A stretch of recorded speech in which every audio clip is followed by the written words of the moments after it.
Assalamualaikum. Nama saya Syafina binti Kadir. Umur saya 48 tahun. Saya dah lama juga berada di Nadi ini, mungkin dalam setahun macam itulah. Nama perniagaan saya yang biasa saya guna adalah Aisyah Gift Box. Perniagaan saya ini dalam lebih kurang 3 tahun. Lebih kurang macam itulah. Produk-produk yang saya buat jual adalah produk seperti kawat bulu, bouquet, lagi bermacam-macam yang boleh dibuat untuk berbahan bunga lah. Saya mula kenal pada Nadi ni daripada kawan-kawan, iaitu daripada grup-grup WhatsApp lah yang ada. Jadi bila saya dapat tahu ada Nadi di kawasan sini, saya cuba mencari dan cuba bertanya di Nadi sendirilah dekat sini.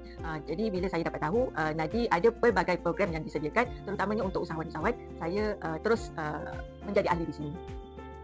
Ada beberapa program lah saya dah ikut. Jadi salah satu dan sebagainya adalah strategi perniagaan usahawan Nadi 2026, webinar pemasaran digital e-kelas usahawan, kohort usahawan, dan program kelas merdeka dan hari kebangsaan di Nadi. Kesan positif yang saya dapat join daripada Nadi ini memang memberangsangkan, di mana jualan yang saya buat dalam program ini dapat meluaskan lagi produk-produk saya ini ke serata tempat lah. Contohnya macam dekat Putrajaya, macam dekat Banting ke. Jadi dia terus meluas lah. Maknanya bila join dengan Nadi, saya dapat lebih banyak lagi produk dan orang akan kenal dengan produk saya inilah. Saya juga dapat lebih customer yang ada.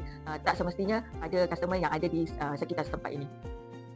Semoga Nadi boleh memperkenalkan lagi program-program yang ada di sini dan dapat meluaskan lagi pada usahawan-usahawan yang ada di sini seperti saya.